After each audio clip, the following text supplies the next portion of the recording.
Tonight we have a discussion, a presentation of a book dedicated to postmodern design. The title is Postmodern Design Complete, Design, Furniture, Graphics, Architecture, Interiors, published by Thames and Hudson.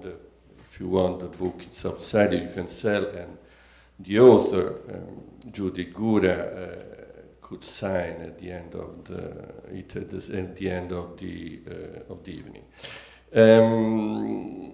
What is a postmodern? Postmodern is originating a rebellious movement in philosophy and literature, proclaimed the death of modernism and promoted a new, non-linear way of approaching architecture and design, headed by Michael Graves, Robert Venturi, Ettore Sottsass, and Alessandro Mendini. And you can see also in between this fourth name, two are Italian. And it became a style in itself and the defining look of the 80s.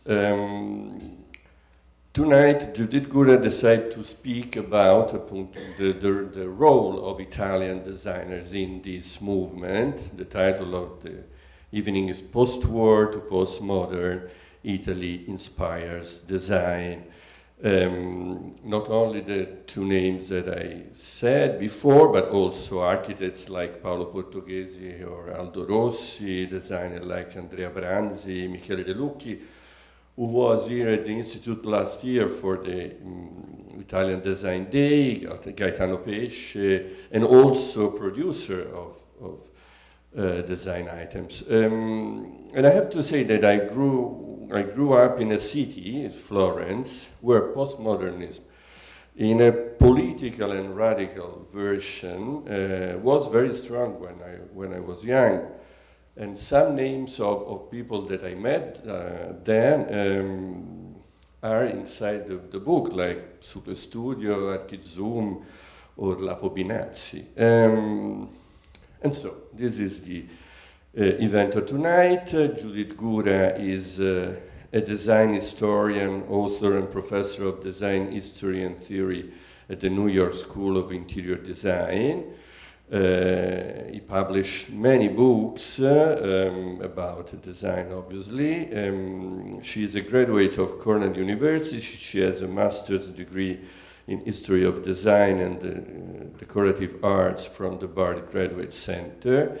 She has taught at Pratt Institute and FIT, has curated exhibition at the New York School of Interior Design, and worked on exhibition at the Brooklyn Museum, the Whitney Museum, and the National Museum of Women in the Arts. With her, Marianne Lamonaca, who is Associate Director and Chief Curator at Bard Graduate Center. So, welcome Judith Gura and Marianne Lamonaca.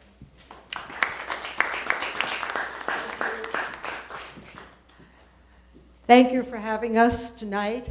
You saw the subject, which is postmodernism, and I assume if you are here, you either like postmodernism or want to know more about it.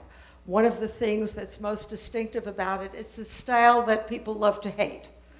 But it has a style with a great deal of history, much more than just visual. There are strong ideas behind it. And we decided tonight, Marianne and I decided, instead of beginning only with postmodernism, we have to tell you where it started, and particularly where it started in Italy, because of course our focus tonight is Italian, not just because we've been invited here, but because in terms of postmodernism and in terms of design in a good part of the 20th century, Italy was one of, if not the leader in design. So Marianne is going to start. We're talking about two post-wars. Marianne is going to talk to you about post-World War I, and I'll talk to you about the roots of postmodernism itself, post-World War II. So Marianne will begin.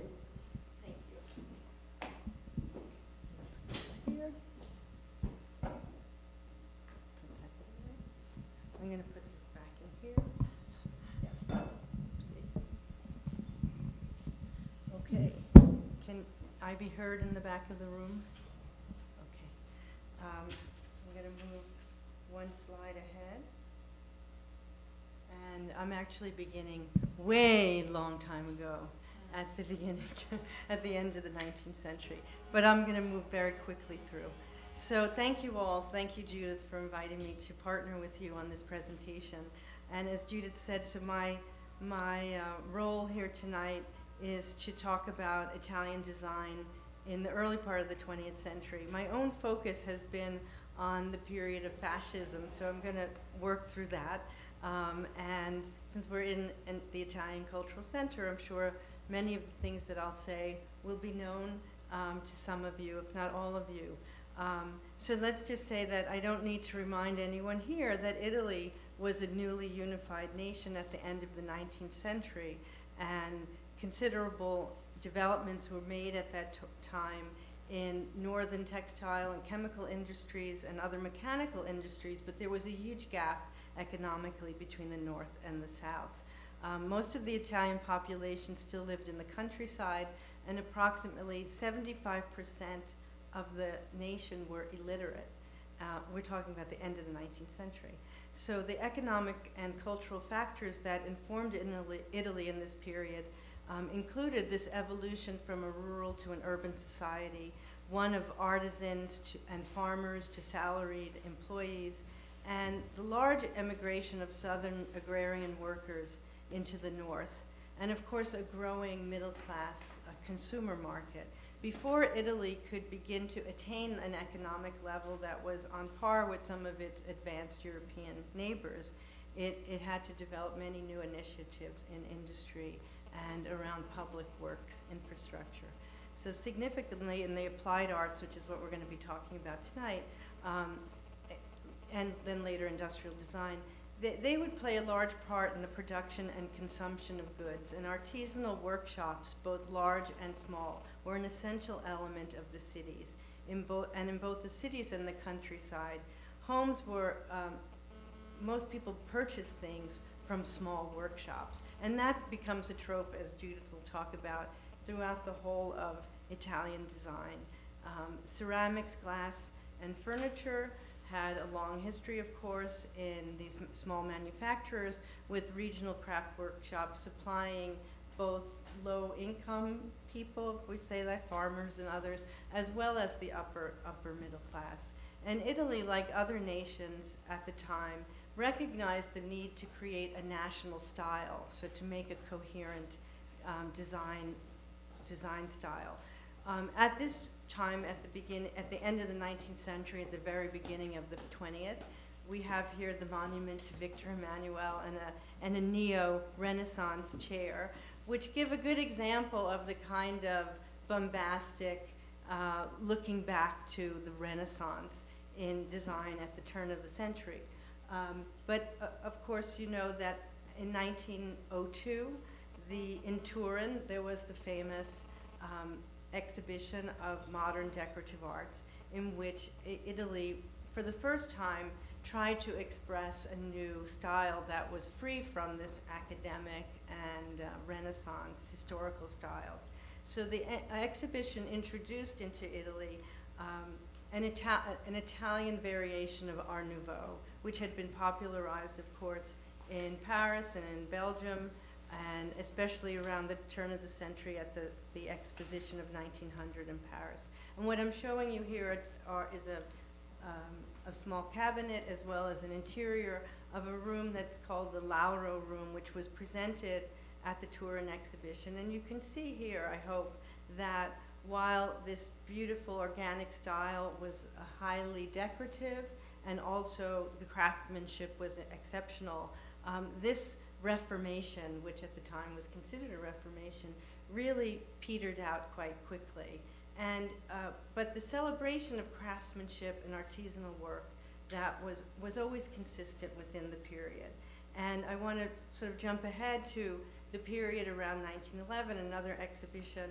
We're looking at here work by the Roman artisan and artist designer, Duilio Camballotti, who was a leader in design reform. He was very much influenced by the arts and crafts movement in England. He was inspired by the example of John Ruskin and William Morris. And he used the forms of that were common in the Roman countryside, the Roman Campagna.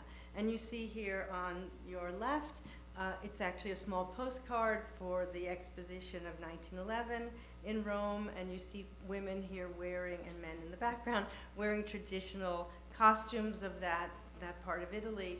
And on the right, you see a window from a beautiful villa that he designed, the Villa Torlonia in Rome, where he created a complete design home, with all the features designed by him around the same time, around 1911.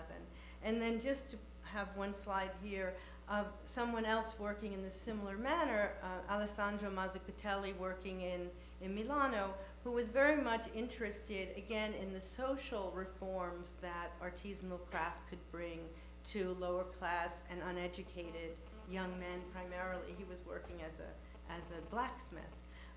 But of course, around the same time, we have, now going to World War I, we have the movement just before the war of the Futurists, which in terms of design really didn't have much of a strong presence, although we do have some work, and I'll show some things later, of the work of Fortunato de Pero. But after the war, there was a period of time after the destruction that there was the call, what they called the call to a return to order. And that was this idea in artistic circles in Italy, but also elsewhere, that we should have this rupture with the past could bring about a new holistic approach to design, and something that was very much based on classicism, this continuity with the past. And I wanted to show here, so again, through these exhibitions, which were of course very popular, they were the way that design was proselytized to a wider public. This is an exhibition poster for the 1923 exhibition in Monza. Oh, well no, this is 1925, the second exhibition. This is by Giovanni Borini, and you can see that this is a combination of this kind of art, what we would call Art Deco, or Art Moderne, this kind of modern classicism where you have exotic elements like the palm tree, but then a very strict geometric balancing of the way that the picture is put together, and also a very rich use of color, saturated color. So again, influenced by French Art Moderne, Art Deco. And so Italy is, looking to find its own language. And this is also, I wanted to show work of Giulio Camballotti, which is a later work. This is also from 1925, presented at the Biennale. It's a cabinet called La Notte. And if you can see, those features are inlaid ivory, but they too are showing women wearing traditional headdresses, and they're representing the shepherdesses who would have tended the sheep in the Campagna around Rome. And this very much is a part of a political system that's going on at the same time, the idea of the bonifica integrale, the policy to reclaim the land around Rome, and so making more arable soil for agriculture.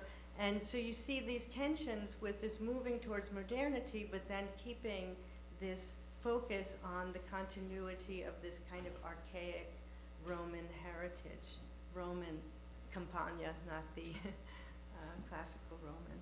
And then just to say, in the applied arts, people like Gio Ponti, working for the centuries-old Richard Ginori Ceramics and Porcelain Company. He was hired there in 1923 to revive their production, to make it modern. And this plate that you see on the left is called I Progenitori, the ancestors. And in a way, it's a case study. It's from 1923 for this new classicism, this conflation of Roman attributes, this symbolic use of the figural presentations of Greco-Roman mythology, and also the use of very refined materials. So having it's a porcelain with gilded decoration. And then this other beautiful work on similar characteristics, looking at Greco-Roman antiquity. This is a beautiful a vessel. It's like a cup, but it's a large vessel that was made for Ugo Oietti. Those of you who know Italian art history will know that name. This is for his 20th wedding anniversary, he and his wife, in 1925.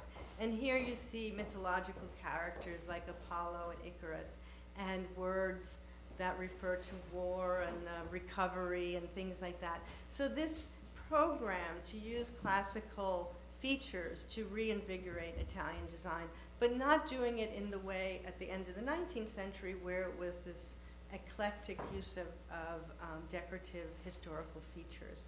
I wanted to say a little bit about the politics. I know Judith will say a little as well, that at this time the fascist government really did undertake a lot of programs that contributed to the reform of design over a long period of time, but there was a concerted effort to support small artisanal industries. There were new organizations that were established, and there were whole policies around keeping the craft industries producing. And it's easy to show things like the Venetian glass industry here, work by Vittorio Zecchин, others like for Venini and Martinuzzi and others, names that you're probably familiar with. And also in the sort of, as we move into the later part of the 1920s, people like Gio Ponti, who established the magazine Domus. There was another magazine called La Casa Bella. They were very influential in proselytizing this new design that looked back to classical precedents. And even here you can see these attenuated forms that were very much consistent with features that come out of neoclassicism of the 19th century.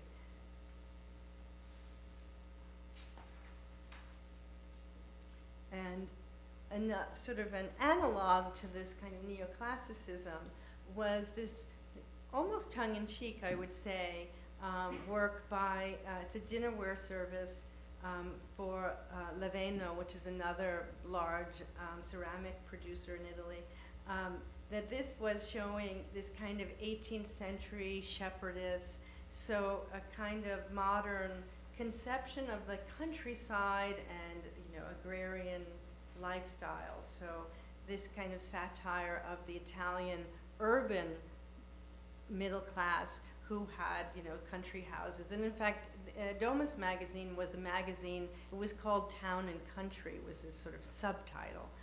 So it was very much part of this emerging middle class that was the new consumer class. And I said I would mention some futurism. So this is the work of Fortunato de Pero, who established what he called the Futurist House of Art in Rovereto. And he produced many beautiful tapestries. The one you see on the left is called Two Tropical Figures. But what it actually is, and some of you might recognize it, that they're actually figures from the Carnevale. And he would have seen and sketched these figures from visiting Carnevale in Viareggio. And on the right is a chair that he designed for his own home. And you can see how its dynamic, zigzagging forms has something to do with the dynamism that was part of the futurist vocabulary for painting and sculpture. So just again, moving quickly, by the late 1920s and just in the cusp of the 1930s, the Italian rationalist movement began, which was looking more towards what we call now the international style of architecture.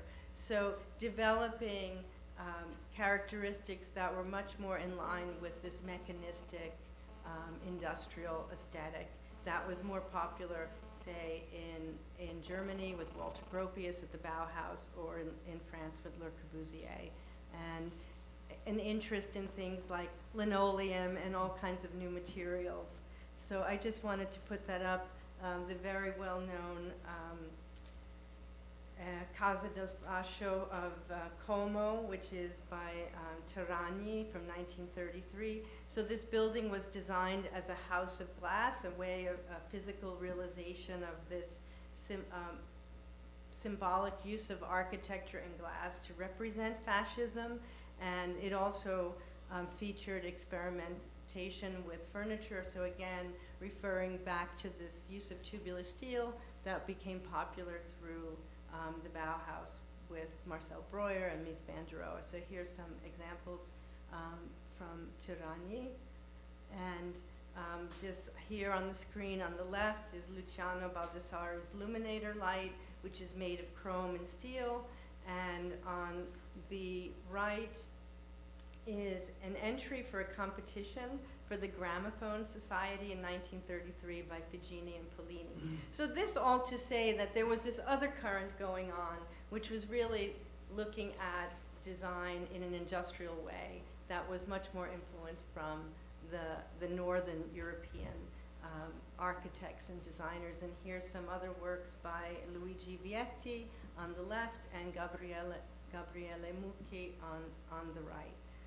And by the early to mid 1930s, well here 1932, this is the exhibition of the Fascist Revolution, 10 years of the revolution. There was a giant exhibition in Rome to celebrate the fascist regime. And what they built the symbolic visual tropes around the Rome of Augustus. And so you see this very robust use of classical Roman stylization coming in, but always done with a modern aspect to it. And here in this is the main salon, the Salone d'Onore. You see the use of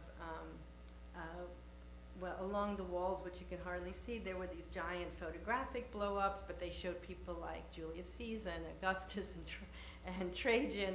So even using photo montage and photography was, again, this use of both the modern new things like photography, along with this balance of the classical.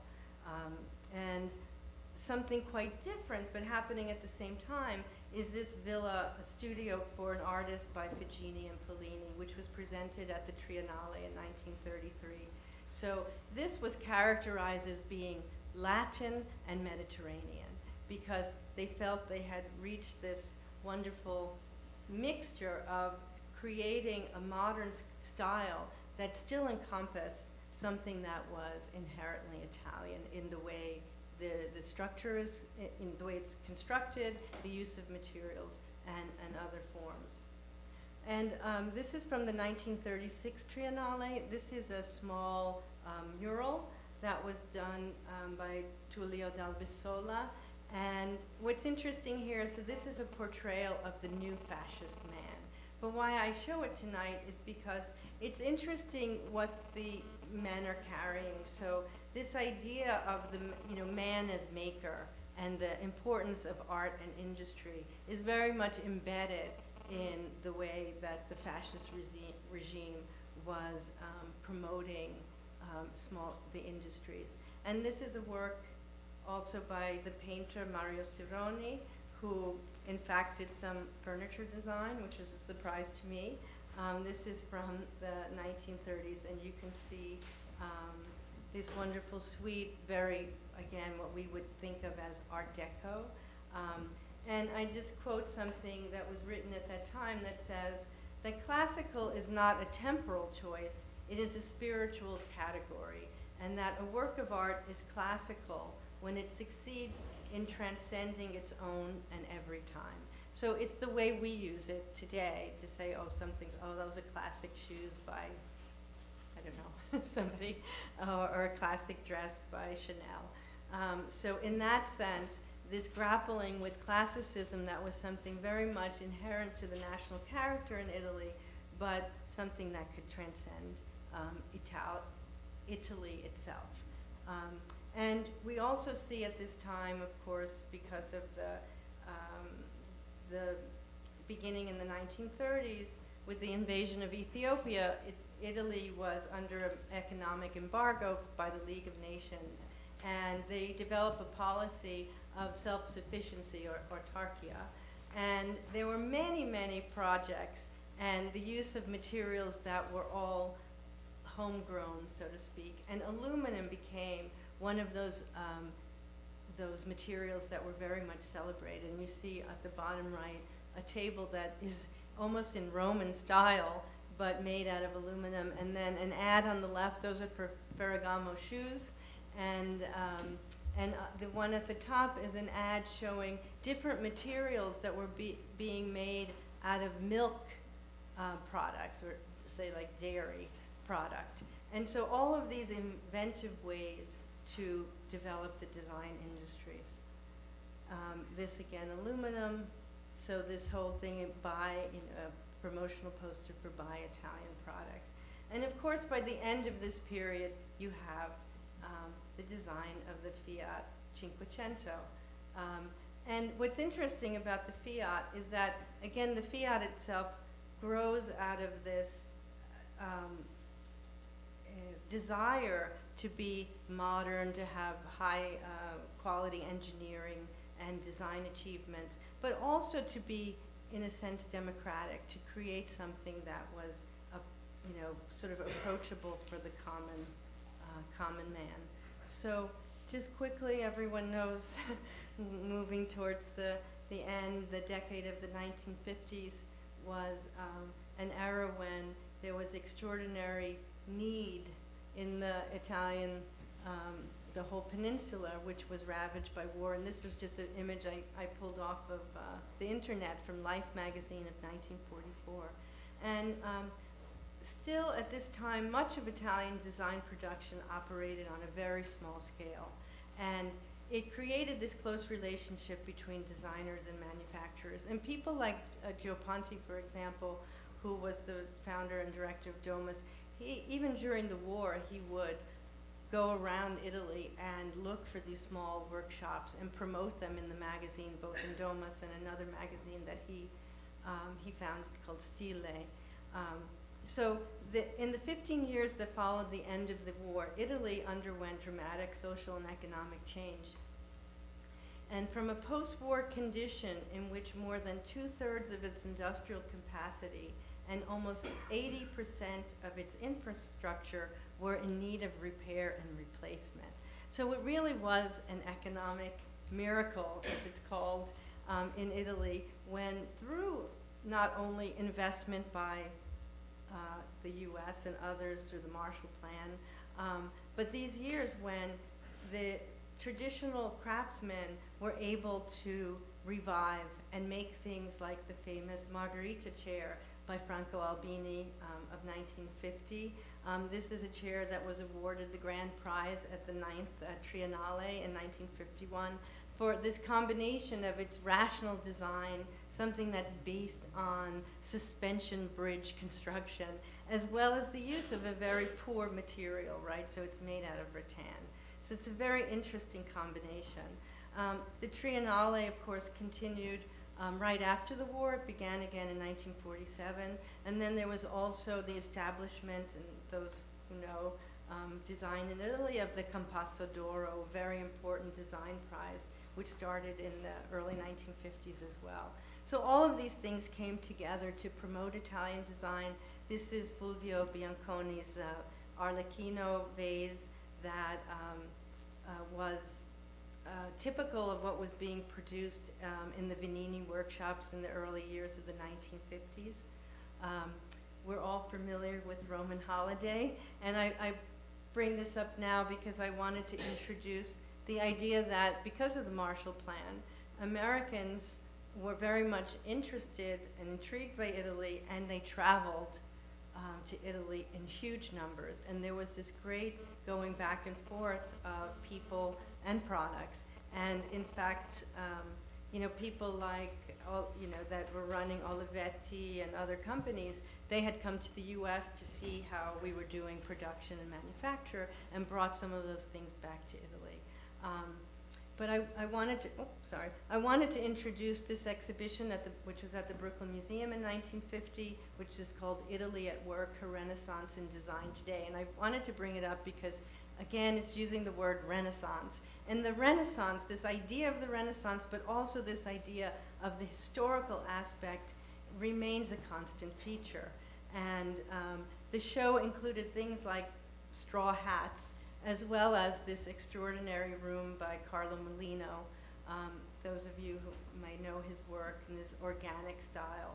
And this is the workshop where he was producing the work, and this is a beautiful table that was on view in that exhibition and is now part of the Brooklyn Museum.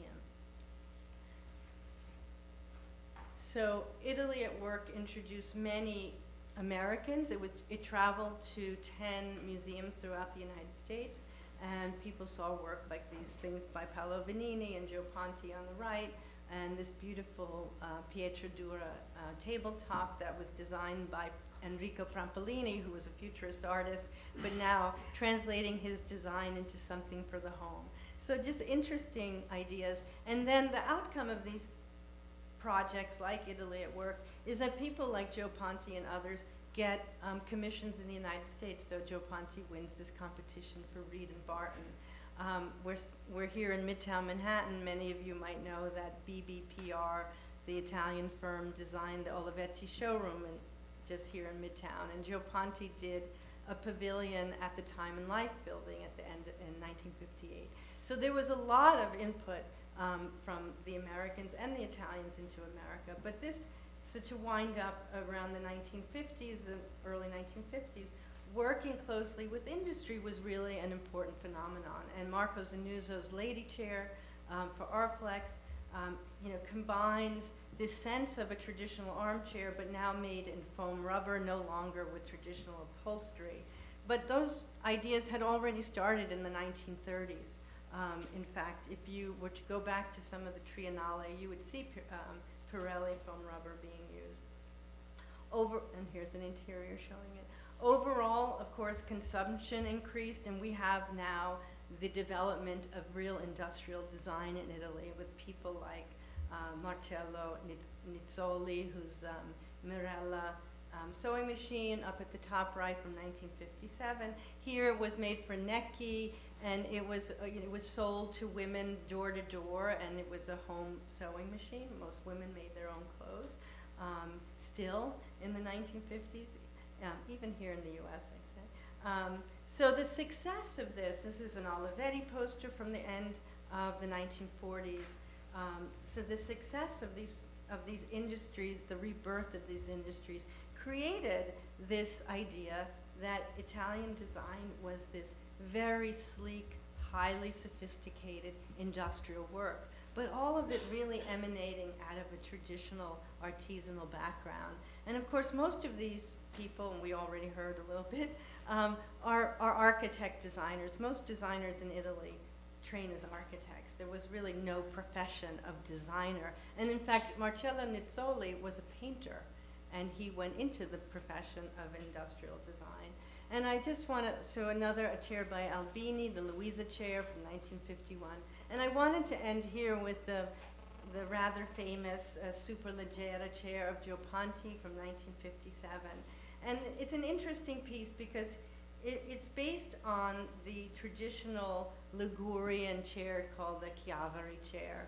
And this has been reclaimed by Ponti in a way to become an industrial object. And what's wonderful is that it really becomes a kind of vernacular object again, because it's so pared down and it's so functional. It does its work well. So it has all of the characteristics of really good artisanal work as well as really high industrial production. And so the economic miracle happened in Italy, of course, but it also brought about some discontents, as we all know. By the end of the 1950s and into the 60s, there were a lot of social reforms needed, and then the radical voices began. But I will end there, and I'll turn the microphone over to Judith. Thank you.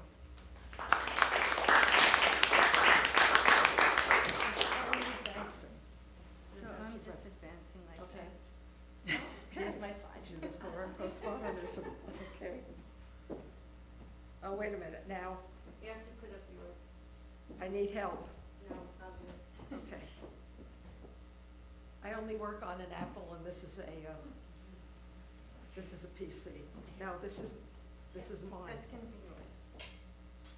Oh, no, that's mine. That's yours. Oh, gosh. One of the things that you will see is the strain that runs through Italian design in the time that Marianne has outlined and the time that I'll talk to you about is a consistent, the artisanal inclination, the workshop, the small workshops, the designers trained as architects, which still exists today. That's it, that's mine. If we can we make it full screen? Okay. And the other thing is, what I am going to show you is really the time in which Italian design catapulted to international prominence. Up until now, Italy was developing a unique aesthetic internally.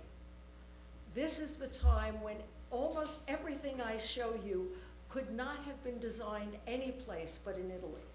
Almost every object that I'm showing you, you would look at it and you know it's Italian design, even if you don't know a great deal about design. That's what happened in the post-war years, partly thanks to, in a way, thanks to the fact that so much of Italian industry was, as Marianne told you, destroyed in World War II, that they, in essence, had to start from scratch. So that the small manufacturers, small to begin with, were more adventurous than they would have been, because if you have no business, you're not taking a chance trying something new. If a designer comes to you with something very, very radical, might as well try it. You don't know what you can sell. You're building, again, you're starting from scratch. You've got all these interesting new materials, all plastics that came out of the war, many of them developed for war use. So you might as well try something, and in small production, you can afford to take chances anyway. So this is partly what predicated the change.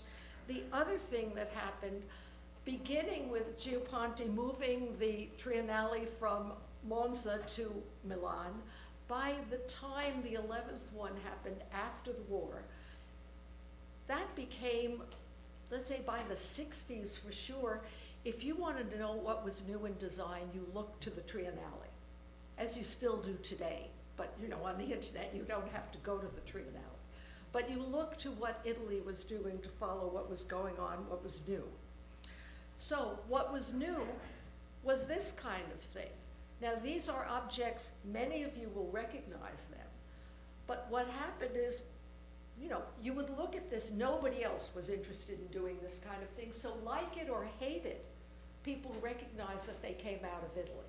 And I'm not onto postmodernism yet. This is Italian design in the 60s. Now the blow-up chair, this was using plastic, which was, you know, a cheap material. And this was one of the forms of plastic. Okay, the chair on the right is leather, but a plastic blow-up chair, which is something nobody would have thought of. The Joe chair, named after Joe DiMaggio. I don't know, has anybody ever heard of Joe DiMaggio? Joe DiMaggio was one of Marilyn Monroe's husbands, so that's right. And a very famous baseball player in, what, in the 50s, I guess? And Joe Colombo, who died very young, but was one of the most innovative of the early Italian designers, or of the post-war Italian designers.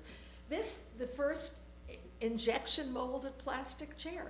So it was a new process and a new object at a time when, perhaps after the war, anything plastic was cheap, made in Japan, was junk stuff. Well, all of a sudden this is presenting quality items, high-end design items out of plastic. The chair on the right, the Joe chair, which is like a puzzle put together, was actually the firm called Cartel, who manufactures all the most stylish Italian plastic objects. This is the only wooden chair they ever made. And I'm showing you things that are really largely in museum collections today.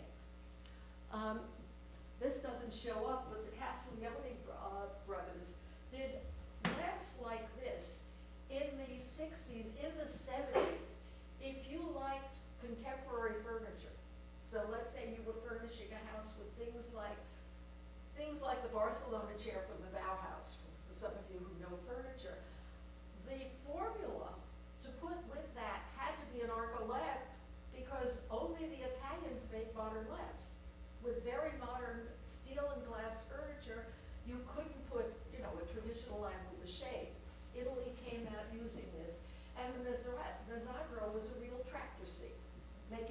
into a chair. So it was also showing something neither of us have mentioned, the sense of humor that the Italians became known for. I don't know if centuries ago Italians were always funny, but certainly by this point we thought of them. Okay, the radicals. Well, what happened with modernism, going back to mentioning I'm sorry, I'm walking away from the microphone. Can you hear me in back? The Bauhaus, which was founded in 1918 by Walter Gropius, the Bauhaus designed modern, and the reason they were, well, successful in terms of launching a new concept was they were designing things for the machine. The arts and crafts people rejected the machine. The solution to the problems of machine age was forget about the machine. Well, you don't forget about them, they're there. Bauhaus designed everything to be made by machine, and it was going to make a perfect world. And things were going to be made beautiful and affordable to everybody. That didn't happen. And all of the social goods, the social ills that were supposed to be fixed by modern industrialization and contemporary architecture weren't. So that only in part gave rise to the radicals. And of course the fascists didn't solve anything. The radical movement, and I've given you names of the most important groups in Italy. I mean, the other one was Archigram was in London, but all the more important groups, and there were several additional ones, were in Italy, in Florence, and several places in Italy. They designed things that, okay, the nonstop city was plugged in, the super studios, continuous movement. You had a grid superimposed on a city structure set on pillars. All of these were concepts that they didn't really expect to come into being. They were sometimes for attention, sometimes to suggest that the world could be improved by thinking differently. Well, Studio 65, one of the groups, a lot of people were preoccupied with Marilyn Monroe at the point. I mean, there were a whole number. There's another, I'm not showing you because he was a Japanese designer, but Isozaki did a Macintosh chair curved, and it was called Marilyn chair with her curves. But this was, again, using foam. Foam was a cheap material, but the Italians discovered you could do really interesting things with it. You could have, the Leonardo sofa was making fun and maybe paying homage to and making fun of the American flag. Because, you know, as Marianne said, the Marshall Plan money being poured into Italy, I mean, among other places, to help Italy rebuild, helped generate the kind of products that brought Italy back into the international marketplace. Oh, part of coming into the market was, you know, they could sell the products. So in addition to reviving the factory, they could revive Italian industry.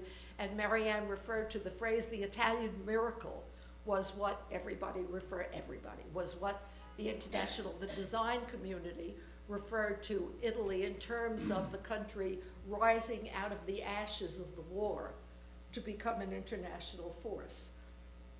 Arkazoom, the Safari sofa, now some of you have seen this kind of object. This was, you know, a fairly realistic object. I mean, very large. It reflected sort of the conversation pit that was introduced by Eero Saarinen. You've seen it in the mid-century. But, you know, sometimes ideas are not copied by one designer from another so much as in the air someplace. And you'll see them coming up in many different areas. Lapo Benassi from UFO, who Signor Van Straten mentioned, was the leader in this UFO being one of the radical groups. And the Paramount lamp, which was making a statement rather than being a practical lighting object. These two are probably two of the most famous of the radical design groups, most famous objects. Studio Alchemia, of the groups, made more objects which actually were designed to go into production. They never expected to have a great many of them made, except that the Proust armchair, which was going back to, Marianne referred to the strain of classicism that has run through Italian design. This was a modern take on a chair that Marcel Proust might have said, of carved wood, and actually Mendini, the original original, Mendini did the splotches all over the upholstery by himself. Nowadays, it's made many versions. The latest one is in pretty ugly contemporary stripes. The Kandc Sofa was an homage to Vasily Kandinsky, who was a teacher at the Bauhaus. This is, in America, Italy at Work was an early step, but Italy at Work was at the Brooklyn Museum. The New Domestic Landscape was a show at the Museum of Modern Art, which traveled then. This is the catalog cover. 1972, this was showing the concepts which the Italians were introducing for design of the future, not things that were necessarily practical for today's use. And I'm just showing you a couple of things. Colombo, there were about, 7 or 8 environments done by major Italian designers. This was, okay, let's say it would take up about the space of, up to the shadow of this dining suite. This was an all-inclusive apartment, and depending on the compartment that you open, there's the kitchen on one side, bedroom on the other with the television. This was, and all of it of plastic. This was something Americans had never seen and weren't going to immediately adopt, but nowadays when you're looking at pod homes and little environments, we're doing that, and look how many years later. And Sotzas, I couldn't find a better image of this, but Sotzas' concept was sections that put together differently. You could assemble to have a home. And Gaolantes was, this was all foam, a foam environment. Okay, what happened, this moved on to postmodernism. This was sort of the first step. And these are, as I said, the manifestos of postmodernism. By Americans, Robert Venturi. Americans tended to talk it a great deal. The Italians just went to work and did it. The Americans did it too, but the Italians did more. Complexity and contradiction in architecture, to get it down to its basic tenets, was architecture should not be simple.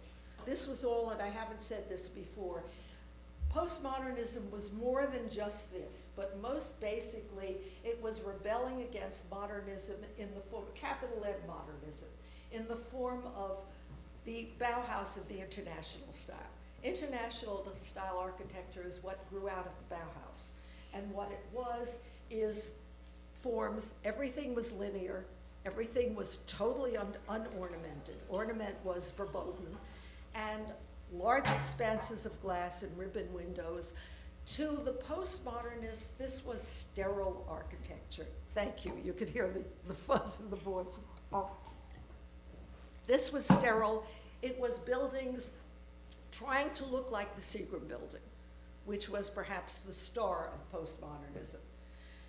Most of them weren't as beautiful as the Seagram building, for those of you who agree that it's a beautiful work of art. So Venturi said buildings should be more complicated than that. You should be able to see something you can identify in a building. Perhaps a column, perhaps a bit of ornament. Something that you can understand even if you haven't studied architecture. Learning from Las Vegas was saying, not that Las Vegas was beautiful, but to look to the vernacular, to look to things like neon signs, or there's a famous image of something that looks like a shoe. That was a building that looks like a shoe, that was a shoe store. A building that looks like a duck, that was a place where you could, no, looks like a chicken, where you can buy chicken. I never bothered to find out whether you bought chicken dinners or chickens to eat. But the point is you knew something about what the building related to. And all of the complexities of postmodernism were analyzed or were interpreted for the lay public by Charles Jenks in this one of about 17 books that he's written, all of one way or another about postmodern philosophy.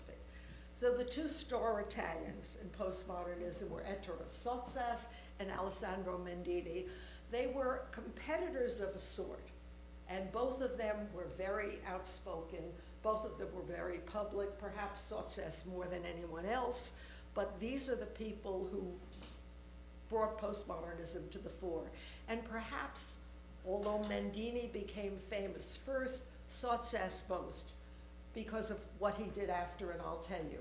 I wanted to show you an image from this La Strada Novissima, was part of the architecture Biennale in Venice in 1980, when Paolo Portuguese was in charge and invited, and actually as I see this blown up, I have to explain what it is. Architects were creating a facade, and their doorways, the new street, their doorways were almost invariably classical, but they were classical in a totally new direction. So the Italians were looking back on their classical past, but not anything like the way they'd looked at it before. And this was an awakening point for architecture. And I'm showing you two works by Aldo Rossi, considered postmodernism, the Hotel Fukuoka in Japan, and San Cataldo Cemetery. Now, the more extreme examples of postmodernism, I'm showing you one by Mendini and one by Sottsass. Mendini tended to be a design director very often. He collected 3 architects, and I'm showing you only one facade of the museum that is rather bizarre in a way, but beautiful. I showed both of these in my book. When I was asked to do the book, I thought postmodernism would be fun to do a book about, but it was sort of very much of a joke, or something of a joke. By the time I finished the book, I'd become very enamored of it because I saw how much deeper it gets than the surface. And Sottsass's Casa Maui in Hawaii, one of very few private residences he did. Okay, now I get to what really made postmodernism an international conversation piece. Sottsass in 1980 got together in his living room in Milan with a bunch younger people. He was in his 60s. Everybody else was, well, the youngest women were 19, the oldest was about 30. And they got together and decided everything going on in design was pretty boring. And they should do interesting things. And it was not a collection as we know a collection to be. It was, let's each of you design something. Let's not consult, let's not pick anything. You design something and we'll have it made. And maybe it'll sell. It doesn't really matter whether it'll sell. The point was to make a statement. They did not think that they were conventionally postmodernism, as Robert Venturi had suggested. They weren't going back to history. They weren't consciously historical. And they called themselves, in fact, at first they called it the New International Style. It became called Memphis after a Bob Dylan song it was something like the Memphis Blues that was playing on the record player when they were having their meeting. But this was introduced at the Salon de Mobile at this point when the Salon was where you went to see new design. And Arc 74 was the showroom that introduced it. And these, I'm just showing you to remind you what Sottsass had been doing earlier. He started out doing industrial design and continued for Olivet. So he could earn money that way. But this was way back the Valentine typewriter. And what he did there, the reason this was a success, he made it red. So the typewriter was fun. This was probably the most famous object from Memphis. The bookcase, which is not really very effective as a bookcase. but it's a great room divider. And one of the things that they did that was interesting, one of the supporters, well, a major supporter, was Abbott Lamonaca, which, for those of you who don't know, Abbott is the Italian Formica. Well, many of these objects, you can see many of these objects were surfaced with Abbott Lamonaca. The company was smart enough to realize that by investing in supporting Memphis, this was advertising for their products. This was making expensive products. None of these were cheap. And this was artisanal. This was all made by hand, or most of it. The parts were at least partly machined. They were farmed out. There was no Memphis factory. So in fact, we don't know how many of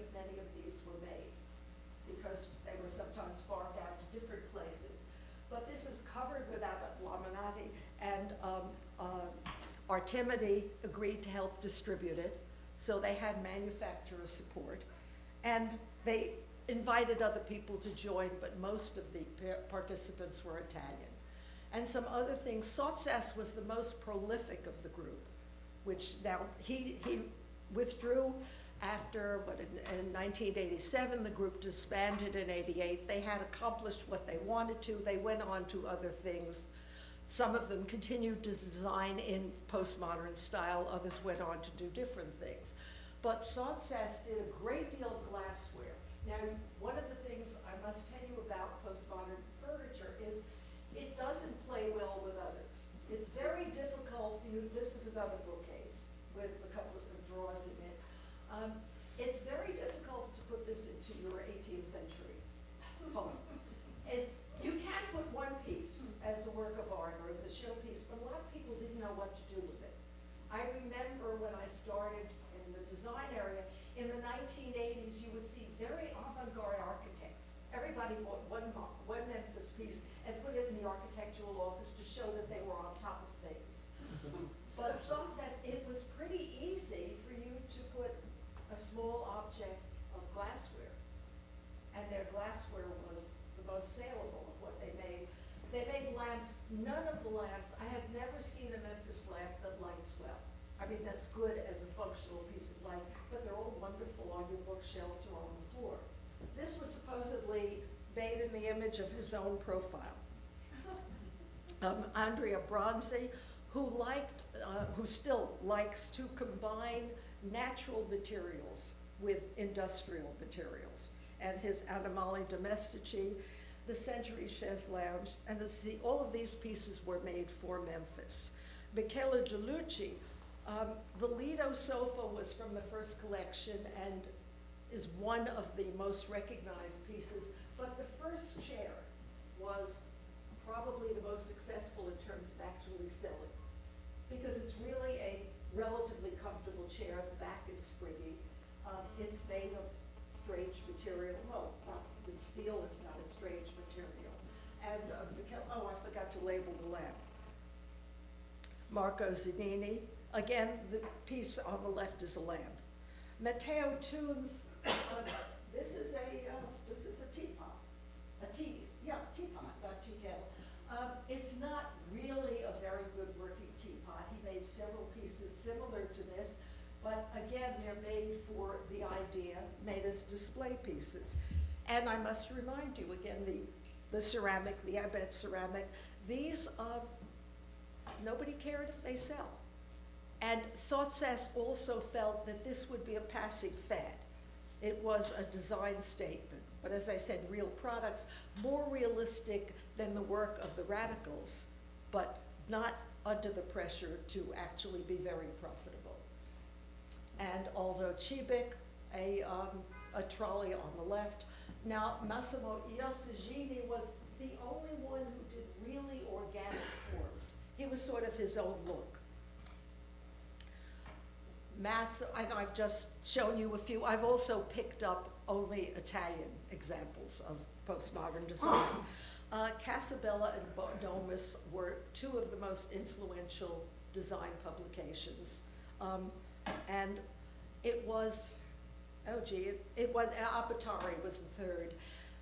You would look at these magazines, again, to see what was new, and what they were showing was, and I'm only showing you the Rossi Cemetery on the left. These were where most of the postmodern designs were first exposed, and at one point with Gioponti and Mendini editing, not exclusively, but editing these magazines, you realize that there's going to be a bias which is going to show postmodernism. Now, what happened in all of this publicity, according to a recent interview, Michele Delucci said, I saw 65 magazine covers internationally within the first 6 months after Memphis. Well, 65 magazine covers across the world is obviously putting Italy on the map, because Memphis meant Italy. And you had major collectors like Karl Lagerfeld, who was famously photographed in his, and this is only the dining room, his entire Monaco apartment was furnished in Memphis. I have to say it wasn't his only apartment. So if he didn't love Memphis, he could go somewhere else. But there were people like this, Dennis Zanoni. This is in actually Memphis, Tennessee. This is the way his house still looks. And he has said he bought it when nobody else wanted it. And as I said, Memphis doesn't play well with others, but it looks, okay, I couldn't live in this place. But the thing is, it looks good with itself. And actually, now I haven't been there, but you can see the sofas are comfortable. I've sat in these sofas. They are comfortable to sit in. So you can imagine after people get over the shock of walking into this place, that it makes a really accessible living room. Alessi was a very important influence, although Alessi at that point was a well-known housewares manufacturer, not the prestige producer that it is today.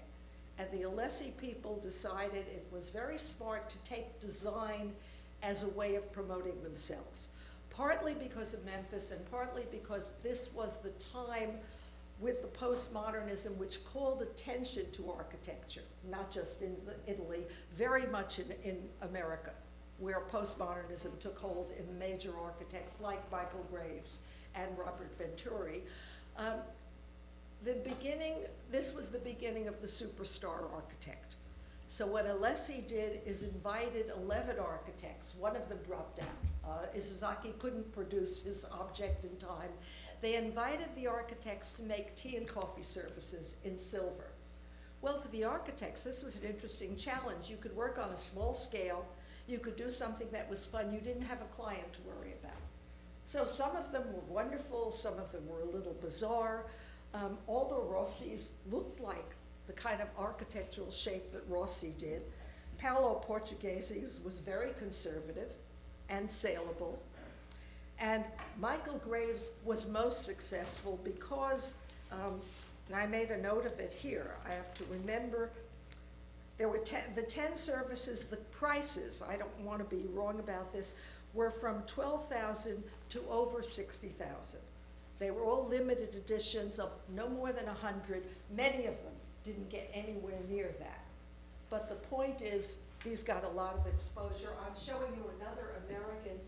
You can't really see it. Well, you can see the Graves architectural elements. These look classical in a way. These actually function well as a tea and coffee service. So does Stanley Tigerman's, and what he's done is this is a very witty American architect. The handles are clutching hands. If you look carefully, you can see that. The handles of the tray. Michael Graves, many of you will recognize one or both of these. Michael Graves' Whistling Bird tea kettle. He was commissioned, as several of the architects were commissioned afterwards when the tea and coffee service, incidentally, that traveled around the world, the tea and coffee services. So it was a great public relations tool for Alessi. The other thing that I did not say, Alessi did not say, please make these postmodern. But since postmodernism was the architectural wave of the time, most of the coffee services, the tea and coffee, turned out to be postmodern. So Michael Graves, with his successful coffee service, was commissioned to do the tea kettle, where the bird whistles, you know, at the end, when the water is ready, the tea kettle whistles, so why not have a bird? This was, over 1 million of these have been sold. And I don't know how many more have been sold by Target when Michael Graves knocked off his own. Do you know the term a knockoff? It's copying something, not usually your own design, copying somebody else's. Michael Graves copied his own tea kettle with a different bird on the front in, I guess, in aluminum. I think it started at $25. I believe it's still being made. And he further did it when he was commissioned by Disney to do several buildings. He did interiors and he did dinnerware as well as the tea kettle for Disney. Now, first of all, when did it die? Okay, before I talk about when it's revived. postmodernism descended into, as it became copied more and more frequently, it descended into kitsch. I mean, you could have, and I decided not to show you any of those, but I have seen pretty ugly, I mean, postmodern tea services and postmodern clocks.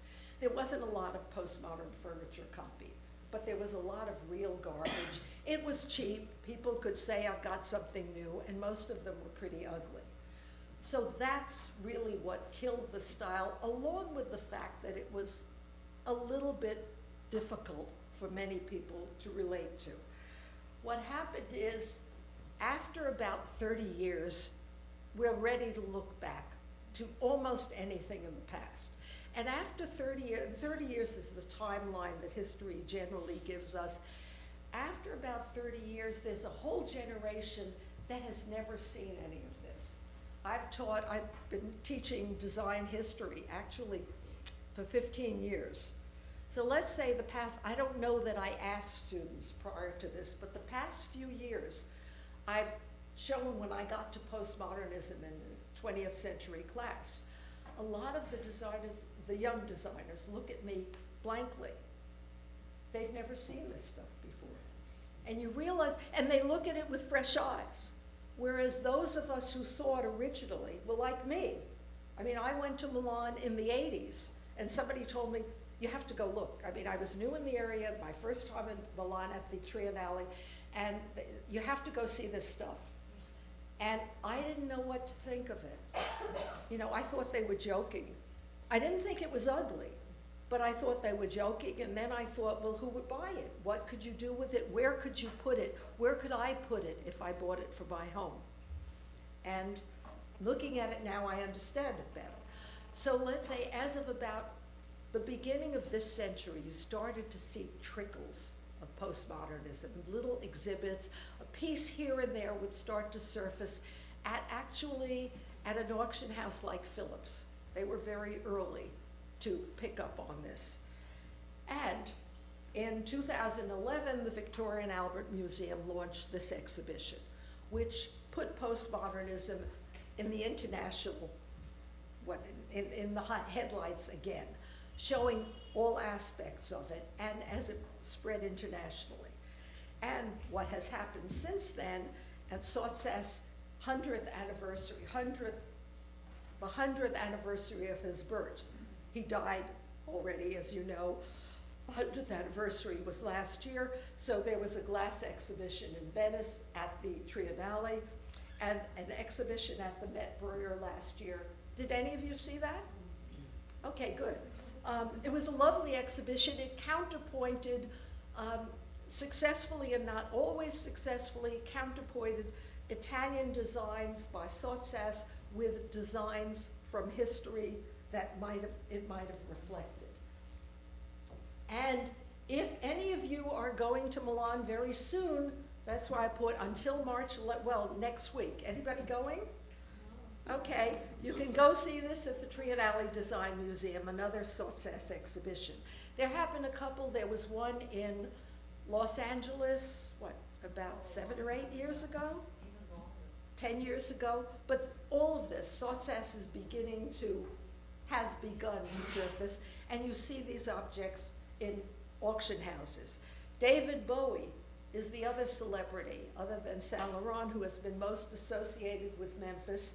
There was his collection at Sotheby's last year, did very well, and since Bowie was more known by people who don't know anything about design or about Memphis, so Italian design became known to more of them.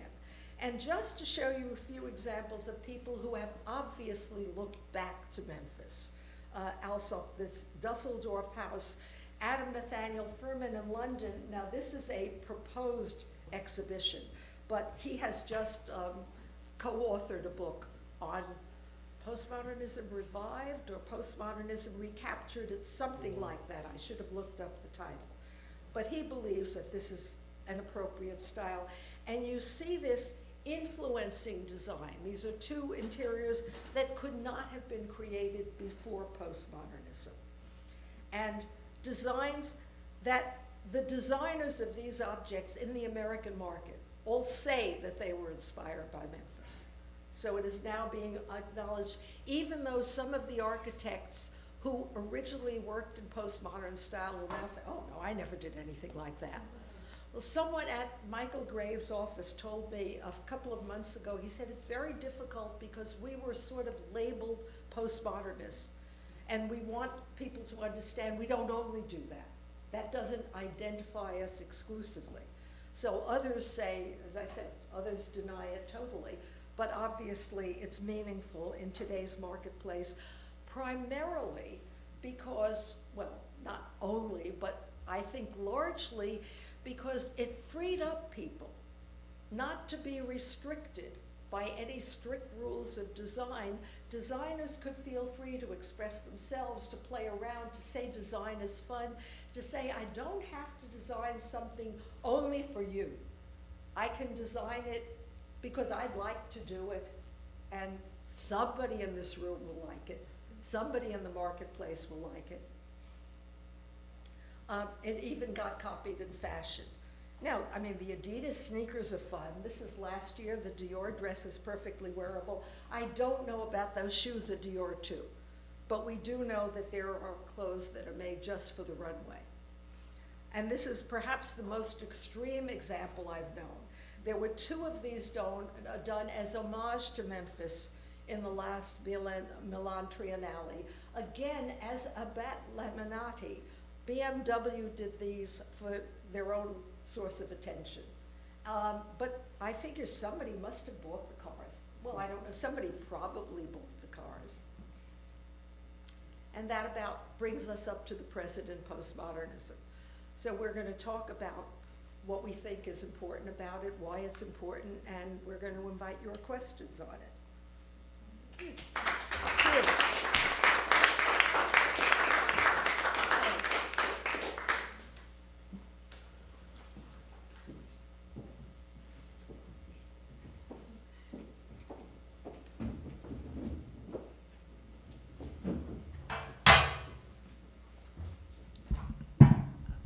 Okay, since I spoke most recently, what do you think is the most important thing that postmodernism has left us, or its heritage today? Well, I think that, as you see in the end in the slides that you showed, and some things I had never seen before, but this sort of revival is really about kind of breaking boundaries.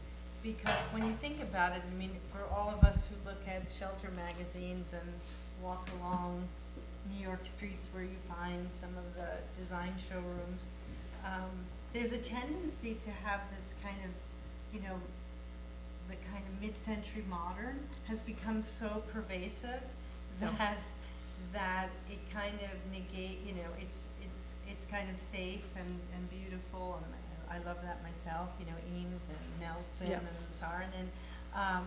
But you wonder, not everybody wants to conform to that kind of, you know, simple, refined modernism. And so there is this tendency, I mean, throughout design, right, there are always these pressures to have some other voices. So I mean, actually, it's funny because I was thinking when I was in graduate school, which is at the time when this thing was happening, and I just hated it. I mean, the idea that the designers would take, like the Proust chair, the Mendini, you know, take some historical chair and do what they did, what he did to it. Or there was a whole series of tonic chairs that were reconfigured, and there were plywood chairs, and Gehry did all kinds of things. So I mean, at the time I thought, oh, what heresy, like how is this happening? Because I was so interested in like this pure history of design. But as you grow and you see that there are always these, you know, the ebb and flow, it's really beautiful. The other thing about it is that none of this was cheap. Oh, no, and it is now showing up at auctions, but it's not, I mean, it's not anywhere near comparable to what Art Deco is. I mean, you can afford to purchase Memphis. You know, you might spend a few thousand, you're not spending 100,000. the Carla Mulino table that Marianne showed you sold for, I think it was $4.1 million. Was it 4.1 or 2.1? I mean, over 2 million, it becomes a joke. So that's not the market, but you know, Art Deco, and that's more Art Deco than it is postmodern. That's the kind of thing it is. Postmodern design hasn't come to that. But the other thing that it has opened up, in addition to the freedom for self-expression, if you ask someone, what's the current style now? I couldn't tell you. Maybe ask me in 20 years, but we are much more eclectic now. You feel free, you don't label all the design you like with one label. There isn't one proper design, one appropriate design, one design of the moment. And I think postmodernism is very largely responsible for that, for just opening up, as you said, breaking down the barriers so that you can't put labels on things necessarily. You know, another thing I always think about, and again in the period that I'm interested in, the pre-war, is that, and you use the word, the sort of starchitect, you know, the idea of the star architect putting their name on something. But, you know, in my own talk, you do see that. Like Joe Ponti signed his ceramic work. People were putting their names on things. Olivetti was deliberately hiring artists to work on their production. So this is something that was already in the air, Yeah. but then in the 80s, because the 80s was such a huge economic boom, consumer moment, and just, you know, I guess just the sort of explosion of international exposure that we're all so accustomed to through television and everything, and print media, that it just became pervasive. But already, you know, in the 30s, people were starting to do that, and you start to see it. But it exists now. If anybody has looked at, I look at the real estate ads in the Times or in a magazine, and every new building that is going up has the architect's name on it. Even for those who haven't heard of the architect, well, they're now heard of it. You know, every new building along the High Line has a major architect attached to it. And this postmodernism didn't start this, but this was about the same time it was happening. And the Alessi Tea and Coffee Piazza, they sold, or they got attention because architects' names were attached to it. And this was about the same time, as I think about it, as maybe Gloria Vanderbilt designer's jeans. Mm-hmm. Yeah, I know. I think that's around when, you know, So- designer, and Calvin Klein furniture. So this went along with it. Designers up until then weren't really celebrities. No. And, Except for Franco Lloyd Wright. oh yes, well. Does anyone in the room collect this material? Do you think that there is a relation between postmodern and pop art? Something in common? The love of color, and taking design, taking art also for fun, reminding people that it is a serious business, but you can also have fun doing it. And yes, and pop art in the 60s. The Philadelphia Museum of Art has an exhibition going on now of design of the 60s. And so the 60s is still alive for some of the same reasons. And I think some of the relational thing there is the interest in everyday materials, right? So using the laminates, things that we would take for granted as being cheap materials, you put it in your kitchen or something, but you certainly wouldn't put it in your living room. And again, that's a kind of cycle that when, you know, we're sitting on tubular steel chairs here, so when tubular steel was introduced in the late 20s and early 30s, people thought the same thing. That's furniture for the workplace, that's furniture for outside, but it's certainly not furniture for your living room or dining room. And so, you know, these kinds of ideas are cyclical in a way. Yeah, well, the Italians came down the middle a little bit, as the Scandinavians did. In the 50s, you had, at least in America, you chose, if you wanted modern design, capital M modern, because modern has two senses. It's either mid-century or it's whatever is going on, it's contemporary, whatever is going on this minute. I mean, in the 16th century, Baroque was modern.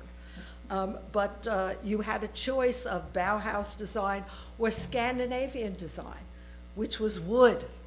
Well, the Italians have used both.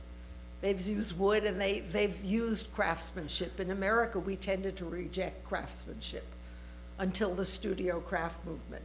We wanted everything by machine, as the British wanted everything by machine after industrialization, and they sort of lost ground there.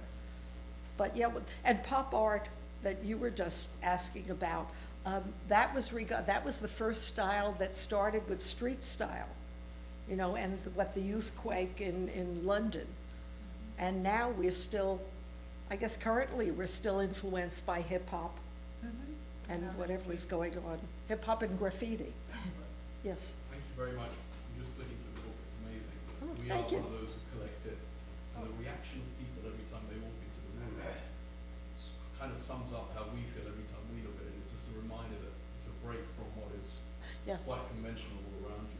So I had a few questions. One was there something specific about the Italian market or the consumerism there that sort of fueled this kind of, perhaps for some like Super Studio and Art Zoo, there's a kind of experimentation they never expected a lot of this to be made. They were more political. Right. They were more reacting to what was going on in politics and the fact that, I mean, there were many poor people in the country and design was not helping the general public. The other thing, and I guess the thing that I addressed more, is the designs of the group, starting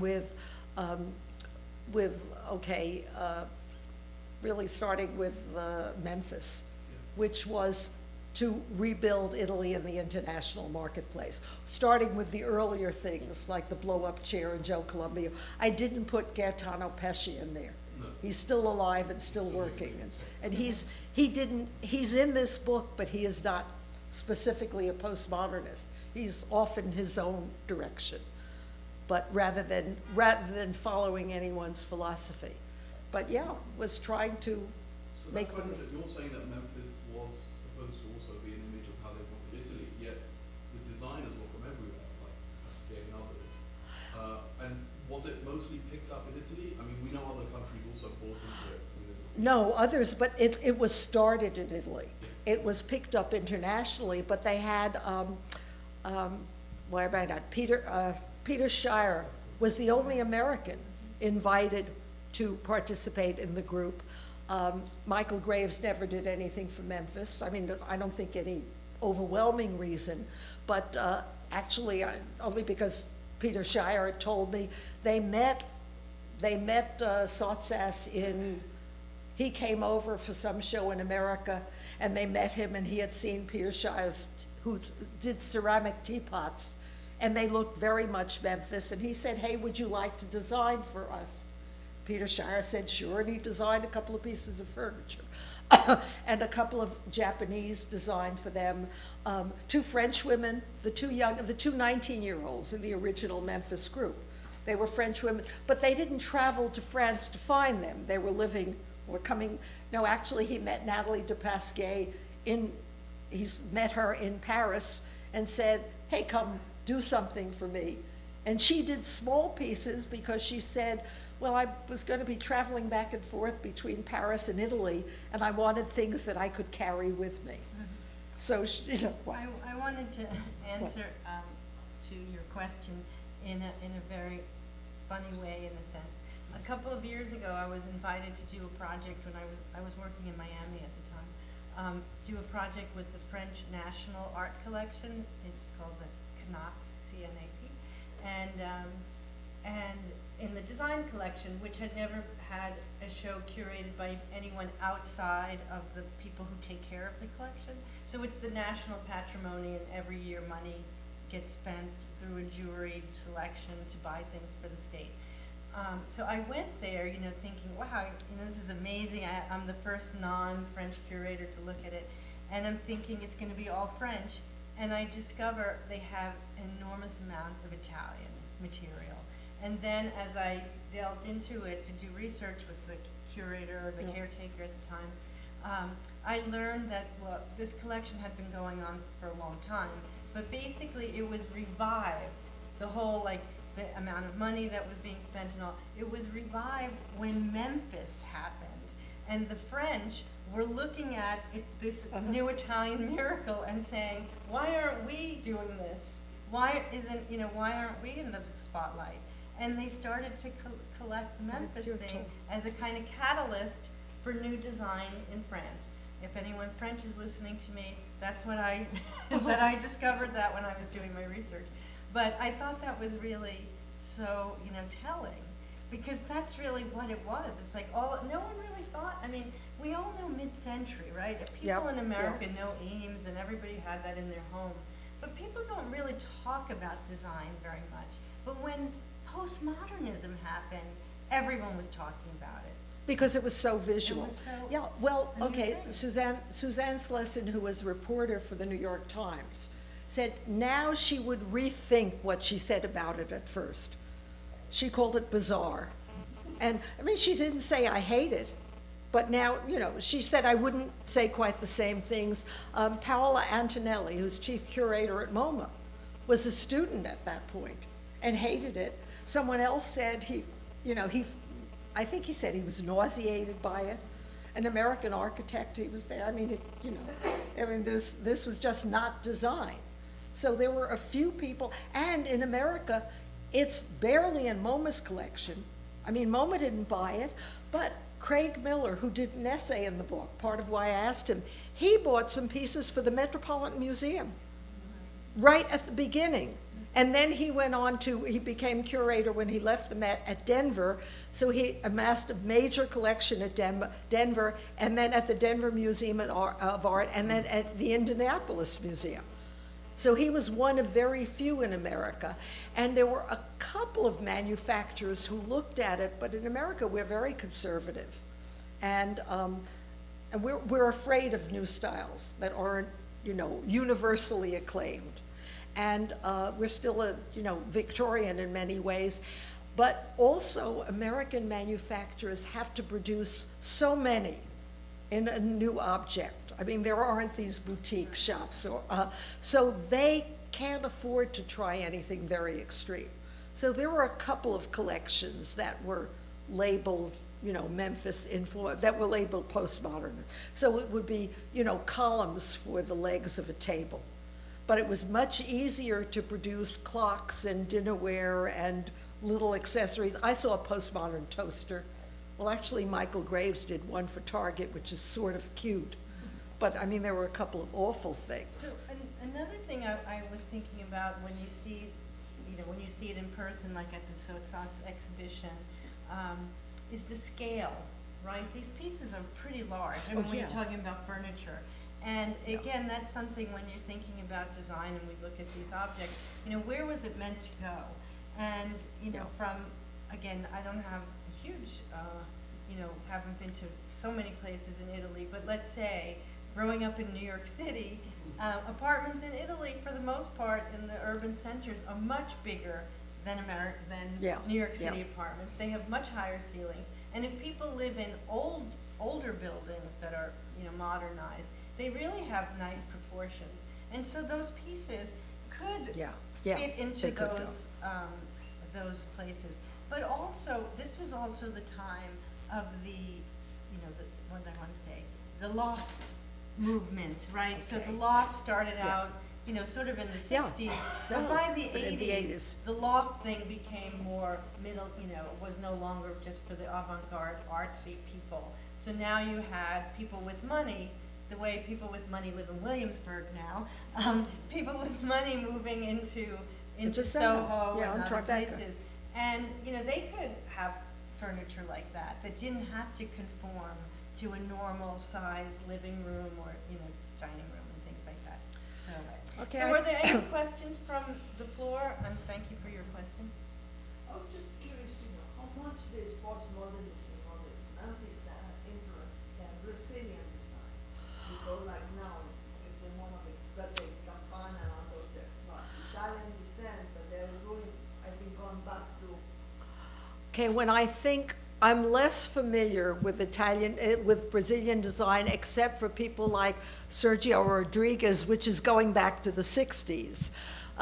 But there were some elements of postmodernism, and you see it more in I haven't got much of it in this book. I have Portuguese, Italian, 2 Japanese, a Spanish designer.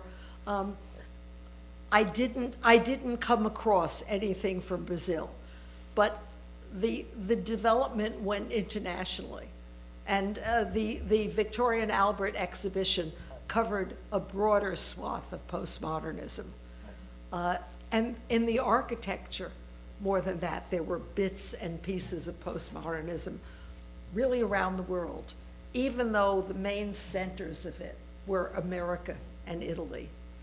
And again, now people aren't designing postmodern buildings, but people are using postmodernism and Memphis color and pattern in objects much more.